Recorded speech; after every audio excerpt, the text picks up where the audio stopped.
everyone, and welcome to this episode on Mid-South Wrestling. I believe it's episode 271. What date was that on, Rodney? I believe it was 272. 272. I knew. It was episode 272, yes. I just want to make sure that y'all knew exactly what show it was. I'm just trying to make sure. The show was on, supposedly on the 22nd, 1984. That's what the dates had on this particular video, Mid-South Wrestling. Of course, we open up the broadcast with our favorite Boyd Pearson, Bill Watts, and they were talking about yet again the dream match. This is where wrestling fans send in postcards with their match that they would like to see. Don't be asking for a cage match because you're not going to see one live on television. They're supposed to have one. Magnum TA was going to challenge either Ernie Ladd or Ted Dibiase. Now, Watts said that Ernie Ladd refused to wrestle in a cage match on television. He said it was too violent. He said he would do it in any of the arenas, but it was just too violent for television, so he was not going to participate. Then we go back to recap the situation with Ted Dibiase and Jim Duggan, involving Steve Williams coming in dressed in a full uniform, football uniform, and them doing a number on Jim Duggan for last week. Then match number one, Dale Burnett versus Jim Duggan. Jack, what do you think about this one? I thought Dale had some great tights on. Yeah. I don't know. You know, I born and raised in Alabama, cut my teeth in Alabama on Alabama wrestling, and I ain't never heard of most of these guys that's billed from Alabama. I think Mike Jackson's flying one under the radar on all of us here.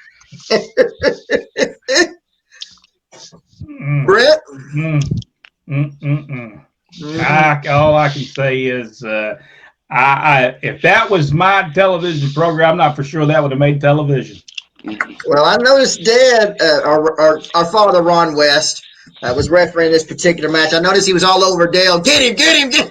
For some reason, nobody wanted. They're not wanting to be aggressive. Not sure. Dad's having to tell them repeatedly in the match, get him, go. Hey, Jim Duggan was over. Oh yeah. Ain't no doubt.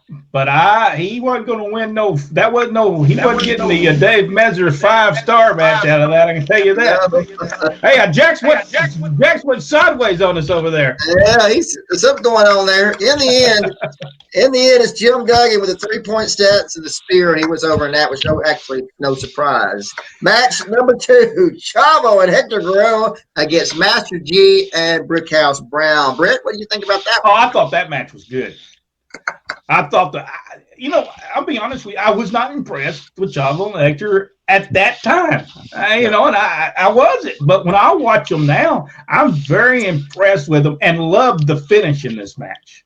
Yep. I thought the finish was tremendous. Yeah, Jack? Yep. The push was definitely over with by this point.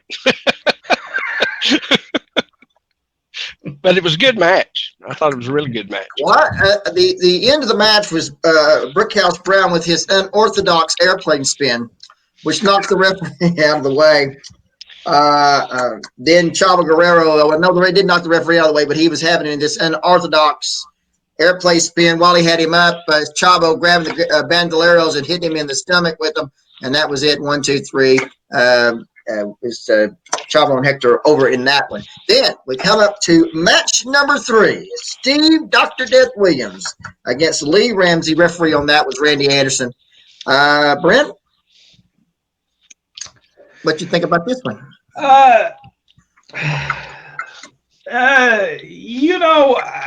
was saying some great things about Steve Williams on other episodes, but when you do the Three Stooges bop on the top of the head like that, some points I just say, okay, wait a minute now, I don't know. Did y'all notice this? Did y'all see the little I noticed bop on that top of the head? That lost it for me, and it wasn't even a good bop on the top of the head, and he lost it for me, and I didn't want to see no more after that. So yeah, something was awry in this one for sure.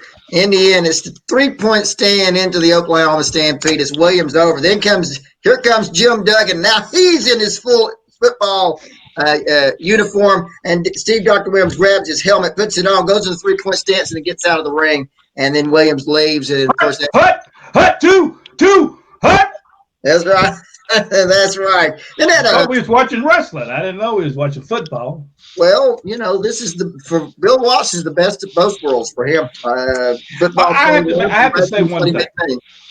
If anyone had wrestled as badly as Jim Duggan and Steve Williams on this card had wrestled, and they wasn't football players, they'd been fired. He's probably right about that, no doubt. Then we had after that, then we had a fantastic interview, or not an interview, but a video of the Rock and Roll Express meeting Mario White. He was suffering from, was being treated for leukemia, and he was going to St. Jude's Hospital in Memphis, and of course, I think he's doing some things there in Lafayette. Tremendous little video of the Rock and Roll Express, which leads to a match. For match number 4, it's the Sheik, Hercules Hernandez, and Ted DiBiase with General Skandar Akbar against the Rock and Roll Express, Ricky Morton, Robert Gibson. Jack, what did you think about this one? I thought it was a good, solid match. Of course, with DiBiase, he's just a ring general, and I thought everything was where it needed to be in this match. It was really good. To me, the Rock and Roll Express, this is where Ricky Morton shines. Yep. He has to sell, and the people were getting with them. And if you'll notice, when they came out, they got a better reaction this time. Mm-hmm. People were standing when they came out because they knew they were going to get to see something, and Ricky Morton selling is what makes the team. No matter what people want to say, Ricky Morton can sell, and that's what got him over. And so I thought the match was great. I thought this was the best match on the whole TV show, and it made the TV show for me. Yeah, exactly. Ted DiBiase actually, I believe, was just as fast as Ricky Morton, Robert Gibson. Absolutely awesome. And I think in the prior matches we've seen previous on the show, I think it was a terrible mistake to have those mismatches. Yeah. I think it hurt the Rock and Roll when they had been used to wrestling. Pat Rose and Jerry Gray and these more quality wrestlers. And then they would also sell, which in these matches prior to this one, they didn't do anything, but just get the double drop kick as quick as you can, get out. It doesn't work for the Rock and Roll Express. It doesn't work for the Rock and Roll Express. And in the end, is Akbar pulling down the top rope. Over the top rope, it goes. Referee calls for the disqualification. And then it's Akbar coming in the ring and burning Ricky Morton. Don't quite get to see it. The camera shot didn't quite catch it in that one. Then it's DiBiase and Hercules and everybody jumping on the Rock and Roll Express, and it continues until Magnum T.A. Reed and Terry Taylor come out for the I just asked a question. Why did they want to burn Ricky Morton? I mean, was there any friction? Was there a reason?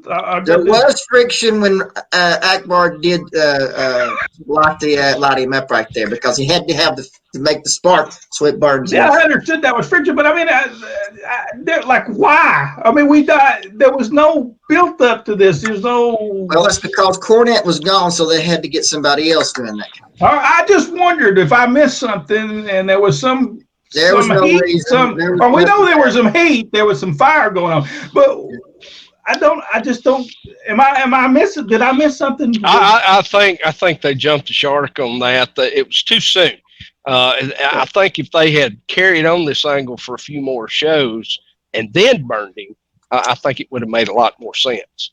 Right. Yeah, I was lost on it. I didn't even remember that happening, and we were there. So I didn't remember it happening. And Akbar, I reckon, likes to get in and out of the ring because he got in and out 2 or 3 times. That's true. That is absolutely true. Match number 5 on the program was finally Buddy Landel against the Hacksaw Butch Reed. Buddy Landel, of course, managed by General Skandar Akbar. Brent, what do you think about this one? I thought it was great. I thought it was great. The only thing I had a problem with. All right, Butch Reed had been doing what he had been doing up to that point. And now he was hitting the guy and doing dancing. We had never done it up to that point. Right. I thought it made him look. I thought it just made it look bad. He should have been the exact same Hacksaw Butch Reed that he was prior to turning, and some of his punches didn't look good. And Buddy was doing great. He was selling punches that doesn't look good, but I